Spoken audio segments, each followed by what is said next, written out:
사람은 외모를 보죠. 그러나 우리 하나님은 중심을 보십니다. 더구나 하나님이 사울을 왕으로 세우신 것을 이제 후회하시고 다윗을 왕으로 세우시려고 사무엘이라는 기도의 선지자를 이제 보내시잖아요. 사무엘을 이새의 집에 조용히 이렇게 보내셨습니다. 사무엘은 어떤 사람입니까? 어렸을 때부터 하나님 음성 들었잖아요.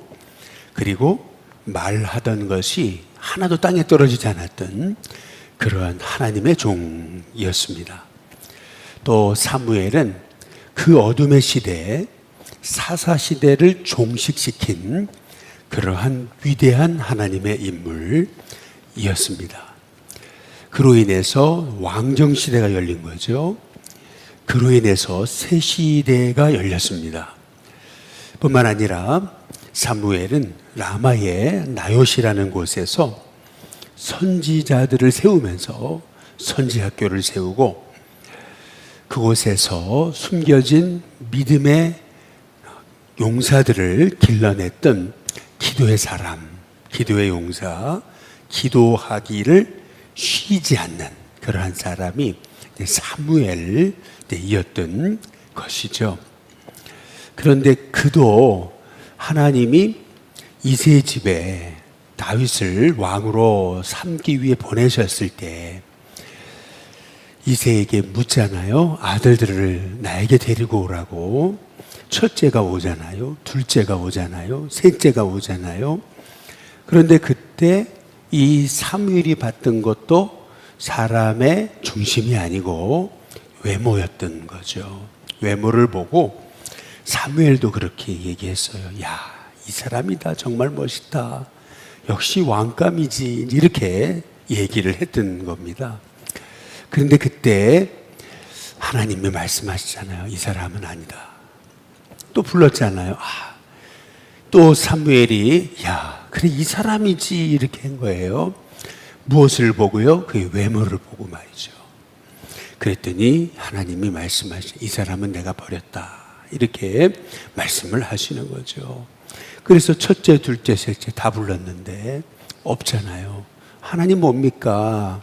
제 생각이 맞지 않았습니까? 이제 그런데 묻잖아요. 아들 다 왔냐? 그랬더니 이새가 얘기하잖아요. 아닙니다. 막내가 있는데 양을 치고 있습니다. 이제 그렇게 얘기를 하잖아요. 그때에 사무엘이 말합니다. 급히 불러와라. 이 이새가 다윗을 급히 불러왔을 때, 급히 불러왔으니 뭐 제대로 씻고 왔겠습니까? 뭐 제대로 의복을 갖췄겠습니까? 뭐 제대로 단장을 하고 왔겠습니까? 그냥 있는 모습 그대로 왔지 않겠어요? 외모를 보면은 이게 왕이 될 사람인지. 그래서 성경은 그 외모를 이렇게 얘기하는 거예요. 얼굴이 붉고 아름다웠다. 이 말의 의미는 다 긍정적으로 얘기를 한 거죠. 무슨 말이에요? 쉽게 말하면 애송이고 그리고 어리다 라고 하는 애송이고 그냥 귀여울 뿐이다. 이제 이런 얘기가 이제 아니겠어요? 그러나 하나님이 바로 이 다윗을, 애송이 같았던 다윗을 이스라엘의 새 역사를 열 위대한 왕, 어둠 시대를 그치고 하나님의 시대를 열 그런 새 왕이 되리라고는 사실 사무엘의 눈에도 안 보였던 거죠. 이처럼 우리는 사람을 볼 때 어찌 보면은 중심을 보는 게 아니에요. 겉모습을 이제 보는 거죠. 무슨 옷을 입었나, 머리 스타일은 어떻게 했나, 그리고 얼굴 표정은 어떤가, 키는 얼마나 되나, 그리고 몸무게는 얼마나 되나, 그 가정 형편은 어떤가, 말솜씨는 어떤가, 뭐 이런 정도. 우리는 사람의 외모를 보고 그래 깜이야 이제 이렇게 우리는 얘기를 하는 경향이 있어요. 이제 그러다 보니까 사람의 눈, 사람의 판단은 언제나 실수하고 실패할 수 있는 거고요. 또 선입견이 반드시 그 사람인 경우가 아닌 경우도 너무나 많고, 어떤 경우 보면은 참 처음에 차가운 줄 알았는데 알고 보니까 따뜻한 사람이거든요. 네. 그러니까 사람은 겉으로 사람을 판단할 게 아니고 중심을 보고 마음을 보고 속 사람을 볼 수 있어야 되는데 참 우리는 심지어는 사무엘조차도 심지어는 우리도 그렇잖아요. 사람의 중심이 아니고 속 사람이 아니고 외모를 본다라고 하는 거죠. 마찬가지로 예수님도 이 땅에 오셨을 때 철저히 우리의 모습으로 오신 거예요. 뭐 예를 들자면 옛날에 뭐 소피 마르소나 뭐 알랑드롱 같은 그런 멋지고 예쁜 잘생기고 아주 그냥 출중한 외모를 가지시고 그렇게 예수님이 오셨다면 사람들이 그렇게 예수님을 이렇게 아래로 보지는 않았겠죠. 역시 우리와는 달라. 역시 대단한 왕감이지. 이렇게 생각을 했을 거예요. 그러나 이사야서에 보니까 그는 흠모할 만한 그 아름다운 것이 아무것도 없더라 라고 그렇게 말씀하고 이제 계시는 것이잖아요. 외적인 모습을 보니까 어부들하고 다니죠. 세리하고 다니죠. 열심당하고 다니죠. 그리고 또 외모를 보니까 뭐 두벌옷도 아니고 뭐 한 벌옷 입고 다니시면서 굉장히 가난한 것 같고 그리고 외모도 보기에 뭐 나보다 훨씬 못났다 이렇게 생각이 되는 거거든요. 그러다 보니까 예수님은요 고향으로 가셔서 복음을 전하실 때 사람들의 아주 거센 거부에 이제 직면하게 되셨던 것을 볼 수가 있습니다. 사도 바울이 그랬잖아요. 내 동족이 구원받는 일이라면 내가 하나님께 저주를 받아 내가 천국에서 내 이름이 지워져도 좋다. 이제 그렇게 바울은 얘기했잖아요. 그 정도로 바울은 자기 동족, 친척, 자기 형제들이 구원받기를 원했던 거거든요. 마찬가지로 예수님이 많은 곳을 가서 복음 전하셨잖아요. 거라사도 가시고 가버나움도 가시고 이쪽 바다 건너편 저쪽 바다 건너편 뭐 예수님이 안 가신 곳이 없잖아요. 회당도 찾아다니시고 그러니까 이번에는 예수님이 가셔야 될 곳이 있으셨던 거죠. 그곳이 어디였겠어요? 예수님이 고향이었던 겁니다. 고향 사람들, 잘 아는 사람들, 그 사람들에게 가서 이제 복음을 전하시려고 예수님이 그들을 찾아가셨죠. 그런데 거기에서 사람들이 두 가지의 반응으로 예수님을 거부하고 조롱하죠. 그 두 가지가 뭐냐 하면은 오늘 마가복음 6장에 3절에 보니까 첫 번째는 이거예요. 이 사람이 마리아의 아들 목수가 아니냐라고 했던 거죠. 목수라는 말은 헬라어로 텍톤이라는 말입니다. 이 말은 단순히 그냥 가구 정도 짜는 정도가 아니고요. 이 텍톤이라고 하는 말은 이 전문 기술자라고 하는 용어를 가지고 있는 겁니다. 가구도 짤 줄 알고요. 뿐만 아니라 쉽게 말하면 집도 이렇게 지을 수 있는 헤비타트에서 막 집을 짓잖아요. 마찬가지로 예수님은 가구만이 아니라 그냥 작은 그냥 도구만이 아니라 그냥 집까지 다 손수 지으실 수 있을 만큼 이 땅에 오셔서 우리 사람으로 사실 때 철저하게 맡겨진 일에 최선을 다하며 이제 사셨던 거죠. 그러니까 늘 흙묻히고 그리고 손에 여러 연장이 있고 또 손은 거칠고 또 얼굴은 늘 땀에 젖어 계시지 않으셨겠어요? 사람들은 그런 모습을 받지 않겠어요. 그런데 사람들은 바로 그 모습 때문에 예수님을 경멸했던 겁니다. 아니 노동자잖아. 아니 일꾼이잖아. 아니 천한 직업을 가졌잖아. 이제 이것이 예수님을 거부했던 이유가 됐던 것이죠. 영국에서 대장간에서 대장장이로 일하다가 그 대장장이면은 옛날에 얼마나 천한 직업이었습니까? 얼마나 고된 직업이었어요.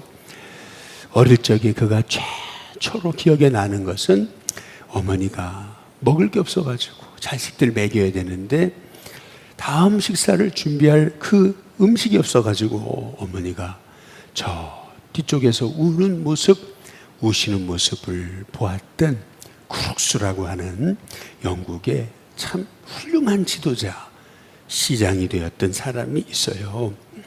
그 어렵고 척박한 그 환경에서 대장장이가 말이에요, 엄청난 리더십을 발휘해가지고 그래서 결국에는 시장이 되는 거예요.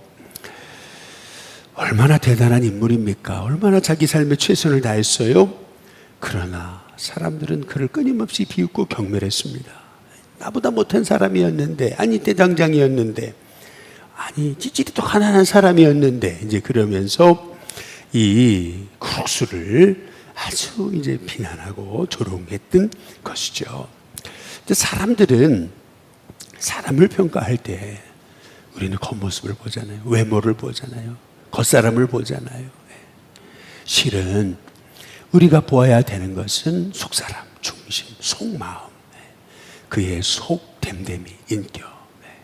어떤 외모보다도 그의 속 안에 진짜 하나님을 향한 그런 진실이 있는가라고 하는 것을 보는 저와 여러분이 될 때 우리 예수님처럼, 우리 하나님처럼, 우리 일신교회나 또 여러분의 삶, 여러분의 만남 속에 달과 같은 사람을 만나는 은혜가 있게 될 줄로 믿습니다. 두 번째로 오늘 여기 보면은 예수님이 고향으로 가셨을 때 냉대받으셨던 이유, 그것은 6장 3절을 다시 보면은 이거예요. 이 사람이 마리아의 아들 목수가 아니냐. 아니 그 형제 둘이 우리가 다 알지 않느냐. 이제 이런 얘기였습니다. 하고 예수를 배척한지라 라고 말씀하고 있어요. 여기 보면 보통 어떤 사람을 말할 때 성경은 누구 아비의 아들 누구 이렇게 얘기를 하는데 예수님을 마리아의 아들 예수다 이렇게 얘기했던 이유가 뭘까요? 물론 예수님은 성령을 통해 예수님은 동정녀 마리아를 통해 예수님은 이 땅에 오신 거예요. 성령으로 잉태돼서 오셨어요. 그러나 이 땅에 계셨을 때는 육신에 하나님이 맡겨주신 요셉과 마리아의 가정에 계셨던 거죠. 그렇기 때문에 분명 그 아버지, 육신의 아버지 요셉이 있었어요.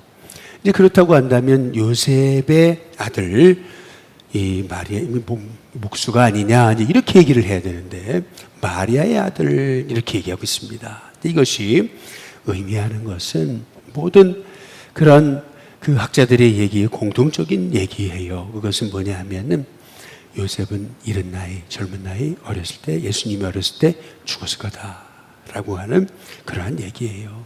그러니까 이것이 의미하는 게 뭐예요? 여기 보면은 예수님의 이 육신의 동생, 다시 말하면 요셉과 마리아를 통해서 육신적으로 이제 낳게 된 야고보, 요셉, 유다, 시몬 그리고 누이가 있었다는 것을 얘기하고 있잖아요. 이 말의 의미는 뭐예요? 예수님 땅에 오셔서 성령으로 잉태되셔서 예수님은 이 땅에 사람으로 오셨고 요셉과 마리아의 가정에 예수님은 그곳에서 자라셨지만 그러나 동시에 그 가정에서는 어찌 보면은 이른 나이에 가장이 된 거죠. 아버지 돌아가시고 이른 나이에 목수 일을 하시면서 예수님은 아주 이른 나이에 가장이 이제 되셨던 거예요. 그래서 어찌 보면은 왜 예수님이 30세에 그의 사역을 시작하신 걸까? 좀 더 일찍 시작하시면 더 좋지 않았을까? 딱 3년 동안 이 땅에 사역하시고 십자가에 죽으시고 부활하셔 승천하시잖아요. 근데 왜 예수님이 30세까지 이 땅에서 가정에서 목수일을 하시면서 평범하게 그렇게 사셨을까? 근데 이유를 바클레이는 이런 얘기를 하는 거예요. 뭐냐 하면은 가정을 돌보셔야 했기 때문에 라고 이렇게 얘기를 하고 이제 있는 거죠. 여러분 믿음이 좋다는 건 뭡니까? 옛날에는 믿음이 좋다는 것은 가정을 안 돌보는 거. 이게 이제 믿음이 좋다고 사람들이 생각을 했어요. 옛날에 저도 첫 목회 제가 부목사를 할 때 교회에서 교회들 많잖아요. 몇천 명 모였잖아요. 로비도 어마어마하게 컸거든요. 그런데 뭐 제가 제 아들 이렇게, 제 딸을 이렇게 가슴에 안았다고 누가 뭐라는 사람 없어요. 그런데 우리 교회는 철칙이 있었어요. 그것은 뭐냐면은 아들을, 딸을 못 앉게 했어요. 아이들을 앉지를 못하게 했어요. 근데 이유는 목사가 자기 자신만 좋아하는 모습을 보여주면 이거는 교인들이 상처받는다. 그러니까 절대 자식들은 교회에서 앉지 마라. 명이 떨어진 거예요. 그래가지고요, 아이가 막 달려오는데요, 제가 어떻게 한 줄 아세요? 이랬어요. 아버지가 애가 달려오면 이래야 되잖아요. 우리 딸이 나를 로비에서 만났으니까 딸이 막 달려오잖아요. 아빠 하고 달려오잖아요. 그런데 저도 모르게 이랬단 말이에요. 예. 제가 이 아직도 이제 기억이 이제 나는 거죠. 옛날에는 그랬어요. 옛날에는 제가 처음 목회하던 데에서도요, 교인들 보는 앞에서는 한 번도 아이들을 앉지를 않았어요. 늘 아이들은 우리 아내가 안고 이렇게 키웠거든요. 그랬더니 어떤 권사님이 그러더라고요. 이 권사님이 많이 드신 권사님이신데, 인천에 아주 유명한 교회 권사님이셨다는데 내려오셔서 이제 우리 교회 권사님으로 계시는 분이셨는데, 근데 이 분이 그런 얘기를 하시더라고요. 우리 전도사님은 젊지만 진짜 목회자야 그러시더라고요. 왜 그래요? 애들을 앉지 않는다고 그렇게 얘기하시더라고요. 그래가지고 그게 애들을 앉지 않는 게 목회자인가? 저는 그런 생각을 해본 적이 있어요. 옛날에는 그랬어요. 그래가지고 실제 그랬어요. 그래서 진짜 목회자는 어떤 사람이냐면은 가정 돌보지 않고 맨날 교회 예배당 앞에 밤에 집에서 자지 않고 제단 앞에 와서 자고 기도하다가 새벽 기도하고, 그러다가 잠깐 들어가 밥 먹고 나가서 신방하고, 이제 이게 최고 목회자로 여겼던 거예요. 그래서 목사님들은 늘 제단에서 주무시고 이제 그랬던 거예요. 우리 친구도 우리 후배도 그렇더라고요. 새롭게 리모델링을 해가지고 이제 얼마 전에 찾아가 봤어요. 저도 동대문에 있는 교회인데 보니까 목사님, 목회자가 기도해야 되잖아요. 근데 예배당이 너무 추워요. 그래서 리모델링을 했어요. 그래가지고 어떻게 한 줄 아세요? 강대상 위에다가 여기다가 난방을 했어요. 너무 추워가지고. 그래가지고 야, 그것도 지혜다, 야. 내가 그렇게 얘기를 제가 이제 했었던 그런 적이 있어요. 그러나 여러분, 우리 예수님은요, 아무리 이 땅에 오셔서 구원의 사역을 감당하기 위해 이 땅에 오셨어도요, 가정을 팽개치지 않으셨어요. 오히려 3세까지 기다리시고 가장의 역할을 하셨어요. 가장의 역할을 하시려고 예수님은 30세까지 기다리셨던 거죠. 거기서 그러니까 30세까지 거기서 목수일을 하셨으니 사람들이 볼 때는 그렇게 생각하죠. 아니 3세까지 말이에요. 맨날 저렇게 허드렛 일만 하고, 그리고 내가 다 아는데, 내가 어떤 사람인지 아는데, 그렇잖아요? 여러분, 사람을 어떻게 압니까? 사람을 어떻게 알아요? 같이 평생 살아온 내 배우자도 새롭게 알아가는 것이 사람인데, 하물며 겉에서 이렇게 일하는 거 한 번 정도 보고서 딱 그 사람 안다고 여러분 어떻게 할 수가 있어요? 그렇지 않아요? 여기서 우리가 깨달을 수 있는 게 있어요. 그것은 뭐냐면요, 우리는 사람의 겉모습을 보고 친하다는 이유로 우리는 사실은 그 사람의 진실을 못 보게 될 때가 많다라고 하는 거죠. 그래서 이 나사렛 사람들이 이런 어리석음으로 예수님을 배척을 했던 거죠. 다윗이 골리앗과 싸우러 나가려고 그러는데 형이 그러잖아요. 마태 형이, 너 여기 구경하러 왔지? 네가 뭔데 여기 와가지고 이렇게 괜히 나서는 거야? 나서지 마. 이제 이랬던 것이 성경에 나오는 것을 볼 수가 있잖아요. 네가 뭔데? 나 너 알잖아. 너 애송이잖아. 이제 이런 얘기거든요. 알고 보니까 그게 아니었잖아요. 다윗이 골리앗 앞에 섰는데 그냥 돌멩이 하나 던져서 그냥 쓰러뜨려 버리잖아요. 그걸 누가 알았겠어요? 그렇잖아요. 마찬가지예요. 알지도 못하면서 예수님을 배척하잖아요. 그러니까 결국에는 마가복음 6장에 4절과 5절과 6절에 보면 선지자가 자기 고향과 자기 친척과 자기 집에서는 외에서는 존경을 받지 못함이 없느니라. 이상하게 고향에 가면 사람들에게 어떤 말씀도 전하기 힘들다, 고침도 힘들다. 예수님 말씀을. 그래서 5절에 거기서는 아무 권능도 행하실 수 없어 다만 소수의 병자에게 안수하여 고치실 뿐이셨고, 예수님 그러시는 거죠. 병자들이 살아나잖아요. 그런데도 그들이 믿지 않음을 이상히 여겼다, 이렇게 말씀하시는 거죠. 사실 그런 거예요. 우리 아들이 그런 얘기 하더라고요. 이번에 CCC 들어가겠다 그래요. CCC 활동을 시작을 했어요. 그런데 가보니까 CCC 전체 서울지부 사람들이 어느 교회에 모여가지고 예배를 드리다 그러죠. 얼마나 아이들이 많이 왔는지. 그런데 우리 아들이 그러더라고요. CCC 목사님이셔가지고 말씀이 막 불같이 쏟아질 줄 알았는데 아니더라. 그런데 이상하게 옆에 청년들이 막 환호성을 지르고 감사하면서 막 별거 아닌데 깔깔깔깔깔깔 웃으면서 막 아이들이 반응을 하기 시작하고 아멘을 하고 시작하는데 너무 놀랬다는 거예요. 그래. 막 아이들이 막 목사님 설교하시는데 막 그냥 막 반응을 해드리니까 목사님이 기뻐가지고 막 더 열심히 말씀을 전하시는데 저거구나, 저거예요. 예. 이제 저한테 그런 얘기를 이제 하더라고요. 그렇잖아요. 사람이요 냉대하고 나쁜 분위기 이렇게 쏘아보는 상황에서는 말씀 못 전하는 거죠. 본인이 병을 나으려고 하지 않으면은요, 나 치료 안 받을 거야 딱 그러면은요, 아무리 명의도 그 사람의 병을 치료할 수가 없는 거예요. 아무리 사람이 인격이 좋아도 공동체가 막 서로 싸우는 막 그냥 늘 싸우는 그런 가정 이런 데서는요, 평화의 사람이 되기는 어려운 거죠. 마찬가지예요. 예수님이 고향에 가셔서 그 고향 사람 전도하려고 가셨는데 왜 거기에서는 소수의 사람에게만 안수하고 병을 고쳐주셨을까? 마음을 열지 않아서 그런 거죠. 저와 여러분이 주님이 일하시려면 여러분 마음을 여십시오. 마음을 여시고, 그리고 마음을 여셔서 하나님의 말씀이 내게 생명이 되게 하옵소서.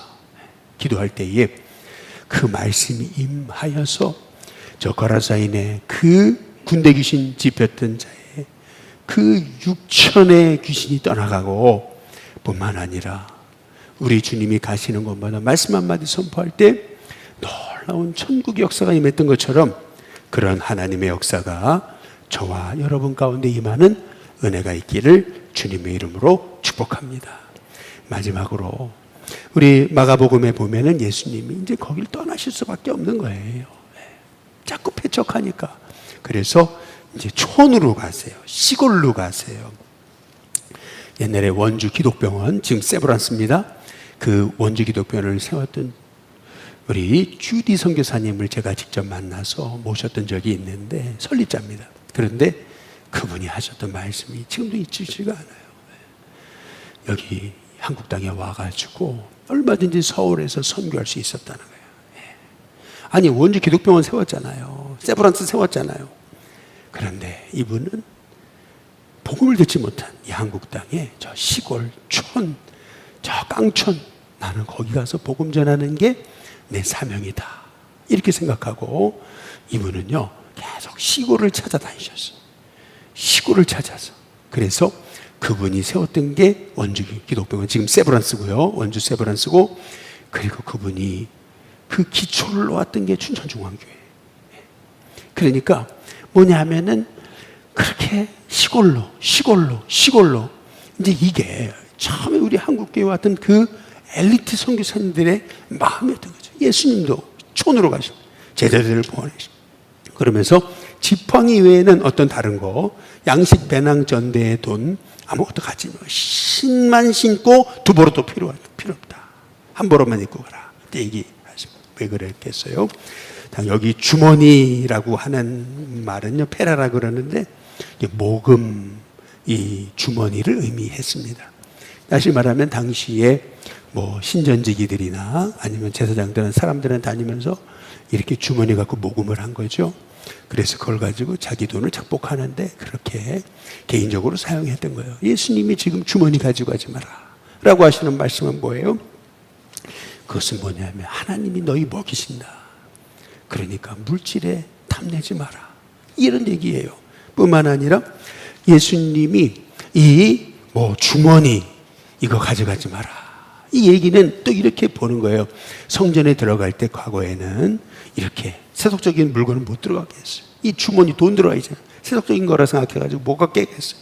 그런데 가져가지 마라. 이제 이 얘기는 뭘 의미하는 거냐면은 이거예요. 우리 예수님이 그들을 촌동네로 보내시잖아요. 그런데 그 세상이 바로 성전처럼 귀한 곳으로 여겨라. 이런 말씀이셨어요. 촌동네라고 무시하지 마라. 거 귀한 곳이야. 주님이 예비하신 자들이 있어. 그래서 귀히 여기고 가는 거야. 그러면 내가 도울 거지. 이게 주님의 말씀이신 거고요. 예수님은 그곳에 들어가가지고 어느 집에 유하든 떠나기까지 거기서 유해라. 이렇게 얘기하시고 누가 영접하지 않냐면 그냥 먼지 떨어버리고 그리고 그들에게 증거를 삼으라. 이제 이렇게 얘기하는 이유가 뭐겠어요? 당시에는요, 나그네를 영접하는 거는 천사를 영접하는 거였어요. 이게 문화였어요. 미국도 옛날에 집을 지으면은요, 꼭 나그네를 위한 그런 방을 하나씩 꼭 만들었어요. 미국의 어메리칸 히스토리 뮤지엄에 가면은 옛날 미국 집들 내부들 다 나와 있어요. 가서 이렇게 유심히 보니까 나그네를 위한 집 이렇게 돼 있더라고요. 나그네가 오면 꼭 거기 모셨어요. 이게 전통 문화, 이게 기독교 문화예요. 그런데 영접하지 않잖아요. 영접하는 건 천사를 영접하는 건데 너희를 박대하는 거 너희를 박대하는 거 아니다. 천사를 박대하는 거고 나를 박대하는 거다. 그러니 누가 박대하고 누가 천대하고 누가 아주 침 뱉고 소금 뿌리면 그러면 그것 때문에 낙심하지 마라. 저도 전에 처음 전도사 시절 전도하겠다고 열정 가지고 동네 가서 전도했는데 첫날 등치가 저보다 큰 사람이 저보다 등치가 큰 사람 만나기 많이 어려운데 농촌에 등치가 이만한 사람이요 위아래를 탁 내려보는데 그때 가슴에 말이요 뭔가가 굉장히 뭔가 이렇게 있잖아요. 너무 비굴해지는 그런 느낌이 있잖아요. 너무 안타까운 느낌이 있잖아요. 아직도 그 눈빛이 기억이 나는 거예요. 예수님 그 말씀 하시는 거예요. 누가 위아래 이렇게 훑어보고 소금 뿌리고 누가 천대하고 물 뿌리면은 낙심하지 마. 그건 너희를 천대하는 게 아니야. 그거는 나를 천대하는 거거든. 그러니까 담대해. 괜찮아. 너희들 두려워하지 마. 이제 이 얘기인 겁니다. 여러분, 막달라 마리아가 사람들을 볼 때는 7 귀신 들린 자예요. 그래가지고 무시하고 막 그 여자가 다닐 때 막 손가락질하고 누구 하나 돌봐주는 사람 없었어요? 그런데 그 7 귀신 들린 그 막달라 지방의 마리아라는 사람을 예수님이 고쳐주시잖아요. 아니 그가 훗날 말이에요. 자기 물질을 가지고 예수님을 섬기고 그리고 훗날 그가 부활의 첫 번째 증인이 되리라. 누가 생각했어요? 예수님의 부활을 첫 번째로 목격한 사람은요 베드로도 아니었고요 야고보도 아니었고요 예수님 그토록 사랑하신 요한도 아니었습니다. 뜻밖에도 사람들이 무시하고 그리고 천대했던 그 7 귀신 들렸었던 막달라 마리아였습니다. 여러분 이것이 의미하는 것이 무엇입니까? 우리 주님은요 사람의 중심을 보시는 거죠. 우리는요 우리 주님처럼 정말 사람의 중심을 봐야 이 원석에서 제 옥석을 만들어내는, 그래서 우리가 그 원석에서 보석을 보는 쓰레기 더미지만 거기에서 정말 보석 같은 인물을 우리가 발견하고 우리가 만나고 세울 수 있다라고 하는 것입니다. 우리는 주님의 제자이기에 복음 들고 가면은 어려움도 겪죠. 그러나 그럼에도 불구하고 우리를 부르신 분은 예수님이십니다. 부르셨기 때문에 그분이 책임지실 거고 먹이실 거고 부르셨기 때문에 그분이 여러분과 함께 하셨어요. 여러분의 삶 속에 때로는 어려움 당해도 이것은 사람의 어려움이지 하나님은 오히려 귀히 여기십니다. 이 사실을 깨닫고 오늘도 하나님 내 중심에 주님처럼 이 중심이 하나님 앞에 바로 서고 중심으로 사람을 바라보는 눈이 열려지는 하나님의 종이 되도록 기도할 수 있는 저와 여러분이 다 되시기를 주님의 이름으로 축복합니다.